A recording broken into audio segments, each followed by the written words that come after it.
Welcome to technical Sahu जी। स्वागत है आपका टेक्निकल साहू जी फोटोशॉप कोर्स की इस वीडियो नंबर 20 में।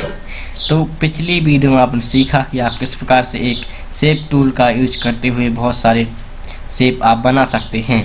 इस वीडियो में आप सीखेंगे कि जूम टूल और हैंड टूल क्या हैं और इनका यूज आपको किस प्रकार से करना है।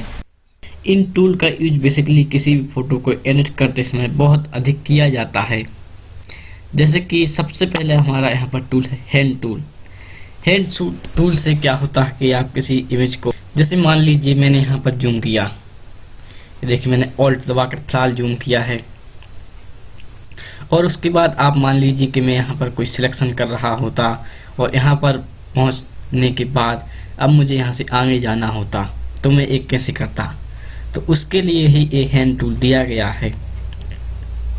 तो इसका यूज किसी फोटो को थोड़ा मूव करने के लिए किया जाता है। जैसे अब मुझे इमेज का ए पार्ट मुझे अब दिखाना है, तो उसके लिए मैं यहाँ से इसको यहाँ से क्लिक करते हुए इस प्रकार से ले आ सकता हूँ, और अपना जो कार्य वर्क में यहाँ पर कर रहा था वो वर्क यहाँ से मैं इजीली कंटिन्यू कर सकता हूँ।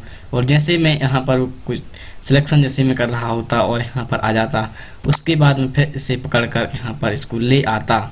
तो इस टूल का शॉर्टकट यहाँ से आप देख सकते हैं कि एच इसका शॉर्टकट है। लेकिन अगर आप कोई वर्क कर रहे हैं उस समय आप इस टूल को सिलेक्ट नहीं करेंगे एच प्रेस कर उस समय आप अपने स्पेस बार जो आपके कीबोर्ड में दिया हुआ होता है उसका यूज आप करेंगे। जैसे मैंने इस टूल को सिलेक्ट कर लिया है और उसके बाद मैं जैसे ही अपने कीबोर्ड में स्पेस बार को प्रेस करता हूं, तो आप देख सकते हैं हैंड टूल हमारा आ चुका है। और अब मैं चाहूं तो अपनी इमेज को यहां से मूव कर सकता हूं। तो आपने अब देखा किस प्रकार से आप हैंड टूल का इस्तेमाल कर सकते हैं। तो इसका यूज आपको वहीं पर करना है, जैसे आप सिलेक्शन कर रहे हैं उस समय पर आपको इसका यूज करना है। और इसके लिए आप अपने कीबोर्ड में स्पेस जो बटन होता है स्पेस बार का, उसको प्रेस करके आप इस टूल पर आ सकते हैं। तो आपने सीखा किस प्रकार से आप इस टूल का यूज करेंगे। अगर आपको थोड़े समय के लिए इस टूल का उपयोग करना है तो आप अपने कीबोर्ड से स्पेस बार प्रेस करेंगे, और अगर आपको लॉन्ग टाइम के लिए करना है तो आप डायरेक्ट इस टूल को सिलेक्ट कर सकते हैं। तो अब आपने इस टूल को समझ लिया है। उसके बाद में देखिए एक्चुअल साइज पर आता हूँ इमेज की। उसके बाद आप देखिए हैंड टूल के साथ एक और टूल दिया होता है हमारा, जो कि है रोटेट टूल। अगर आपको अपनी इमेज को कुछ इस प्रकार से देखिए रोटेट करना है तो आप इसको कर सकते हैं। जैसे ही आप इसको पकड़ेंगे तो आप इमेज में देख सकते हैं एक कंपास टाइप का जो है वो आ चुका है, जो आपको बताएगा कि आप किस तरह से इसको मूव कर रहे हैं। जैसे ही आप इसको करते जाएंगे तो इसमें कुछ आपको देखिए पॉइंट भी दिए हुए हैं, उन पॉइंट से आप इसको देख सकते हैं। तो कुछ इस प्रकार से अगर आपको मूव करना है, देखिए पूरा ही मूव आप कर सकते हैं। तो अगर आपको इस तरह से करना है तो आप इस टूल का यूज करेंगे। तो अब आपने इन दोनों टूल का यूज समझा।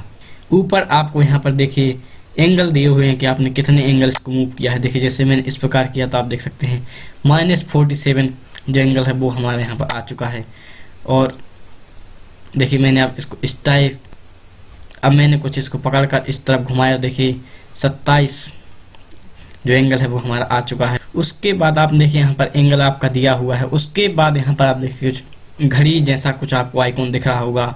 अगर आप इसको इस प्रकार से घुमाएंगे तो आप देखिए हम आपकी फ़ोटो भी यहाँ से घूमती चली जाएगी। ये पूरा आप इसको चक्कर भी आप इससे लगा सकते हैं, इसका एक आप राउंड बना सकते हैं। देखिए कुछ इस प्रकार से अगर आपको अपनी फ़ोटो को छोटा सा यहाँ पर देखिए मूव करना है या उसको कुछ राउंड शेप में घुमाना है तो आप इस टूल का यूज कर सकते हैं। उसके बाद यहाँ पर देखिए रीसेट व्यू करके आपको ऑप्शन मिलेगा, इससे आप इस पर क्लिक करेंगे तो आपका जो सारा एंगल वर्क था वो यहाँ से ख़त्म हो जाएगा और आपकी फ़ोटो बिल्कुल ही 0 एंगल पर आ जाएगी और यहाँ पर रीसेट हो जाएगी। इसको देख लेने के बाद आपको देखिए यहाँ पर एक और आपको ऑप्शन मिल जाता है जो कि है रोटेट ऑल विंडोज़। इसको दिखाने के लिए फिलहाल मैं यहाँ से देखिए एक न्यू पेज ओपन करता हूँ Ctrl+N से। जैसे मैंने Ctrl+N को प्रेस किया और यहाँ से क्रिएट पर किया तो आप देख सकते हैं हमारे सामने पेज आ चुका है। मैं फिर से इस इमेज पर आता हूँ और यहाँ से इसको टिक कर देता हूँ। जैसे मैं टिक करूँगा तो आप देख सकते हैं उसके बाद में अगर अपनी इस फोटो को घुमाऊँगा या इसको रोटेट करूँगा तो आप देख सकते हैं ये फ़ोटो हमारी रोटेट हो गई और इसके साथ ये भी हमारी रोटेट होगी। और उसके बाद जैसे आप इसको यहाँ से अनचेक कर देंगे तो आप देखिए जैसे आप इस इमेज को घुमाएंगे तो ये आपकी वैसे की वैसी रहेगी और ये आपकी घूम जाएगी। तो अगर आप कोई एक, जो आपके यहाँ पर बहुत सारी इमेज हैं, अगर उनमें से अगर आपको कोई एक को ही यहाँ से रोटेट करना है तो आप इस पर अनचेक रहने दें, और अगर आपको सारी जो आपकी इमेज हैं उनको यहाँ से रोटेट करना है तो आप इस पर चेक कर दें। तो अगर आप इस पर चेक करते हैं तो आपकी सारी जो इमेज ओपन होंगी वो एक साथ ही रोटेट हो जाएंगी। तो अब आपने इन तीनों का यूज जो है वो जान लिया है और यहाँ से जो है रोटेट व्यू को भी समझ लिया है। इसको सीख लेने के बाद मैं यहाँ से देखिए रीसेट व्यू पर क्लिक करता हूँ तो देखिए हमारी इमेज जो है वो जैसी थी वैसी ही हमारे सामने आ चुकी है। उसके बाद यहाँ पर देखिए जूम टूल दिया गया है, इसको जैसे ही आप सिलेक्ट करेंगे तो ये मैंने बताया है कि जूम टूल है जो आपकी इमेज को जूम करने के लिए यूज़ किया जाता है। जैसे ही आप इसको सिलेक्ट करते हैं तो आप देखिए कुछ इस प्रकार का माउस जो पॉइंटर होता है वो कुछ इस प्रकार का बन चुका है, और जहाँ की इमेज आपको जूम करनी है वहाँ पर आप इसको लाएंगे और इस प्रकार से जूम करते जाएंगे। देखिए जैसे मुझे हेडलाइट पर जूम करनी है तो मैं इस पर क्लिक करता जाऊँगा और इसको यहाँ से जूम होती जाएगी ये।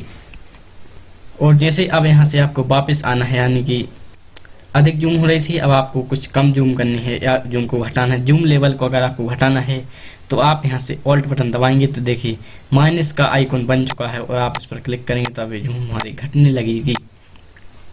इसी को करने के लिए आपको यहाँ पर ऑप्शन दिए होते हैं इनका और ये जूम आउट का। तो अगर आप इस पर क्लिक करके क्लिक करेंगे तो देखिए जूम हो रहा है, इस पर क्लिक करके आप करेंगे तो देखिए जूम हट रहा है। तो आप यहाँ से ये भी देख सकते हैं। उसके बाद यहाँ पर आपको ऑप्शन मिलता है, उसके बाद आपको यहाँ पर एक और ऑप्शन मिल जाता है जो कि जूम ऑल विंडोज़। जैसे आप इस पर क्लिक करेंगे तो ये आपका ठीक इसी प्रकार से कार्य करेगा जैसे आपने इस टूल में देखा था कि आप एक जो इमेज थी उस पर आप वर्क करते थे और इस पर अपने आप ही हो जाता था। जैसे मैं यहाँ पर फिलहाल इसको जूम इन कर रहा हूँ, और जैसे आप इसको करेंगे आप इस इमेज पर आएंगे, देखिए ये भी आपकी वैसे की वैसे ही जूम हो चुकी है। इसको दिखाने में देखिए इसकी जूम को मैंने माइनस किया, इसकी जूम कम हो चुकी है, और जैसे हम इस इमेज पर आएंगे तो इसकी भी हमारी कुछ सेम टू सेम कम हो चुकी है। तो अगर आपको एक इमेज से दूसरी इमेज पर भी जूम इन और जूम आउट करना है एक साथ तो आप इस टूल का यूज कर सकते हैं। यहाँ पर आपको चेक करना होगा और आप ये कर सकते हैं। उसके बाद आपको देखिए यहाँ पर 3 और ऑप्शन दिए जाते हैं, 100% fit screen and fill screen. ये क्या करेगा कि आपकी जैसी इमेज है अगर आपको उसको 100% तक जूम करना है तो जैसे आप इस पर क्लिक करेंगे तो जो भी आपकी इमेज का 100% जूम होगा उस लेवल पर आपको ये पहुंचा देगी। अगर आपको फिट स्क्रीन करना है तो आप इस पर क्लिक करेंगे तो आपकी जो इमेज है वो फिट टू स्क्रीन हो जाएगी। जैसे मान लीजिए मैंने यहाँ पर देखिए मैं अभी फुल जूम कर रहा हूँ और उसके बाद जैसे मैं फिट स्क्रीन करूँगा तो आप देखिए हमारी इमेज की जो साइज थी उस हिसाब से ये आ चुकी है। उसके बाद तीसरा यहाँ पर ऑप्शन देखने को मिल जाता है फिल स्क्रीन। जैसे आप इस पर क्लिक करेंगे तो आपकी इमेज है वो पूरी स्क्रीन जो होगी, जो आपका एक वर्क स्पेस कहलाता है, उस पर ये पूरी तरह से फिल हो जाएगी। तो अब आपने इन टूलों का भी यूज़ समझ लिया है। तो इस वीडियो में आपने सीखा कि जूम टूल और हैंड टूल क्या हैं और इनका यूज आपको किस प्रकार से करना है। इससे अगली वीडियो में आप देखेंगे एक बहुत ही बेसिक सी जनरल एडिटिंग जो इन सारे जो आपने अभी टूल सीख लिए हैं इन सारे टूलों पर बेस्ड होगी। चलिए अब आपको मिलते हैं नेक्स्ट वीडियो में, तो तब तक के लिए बाय।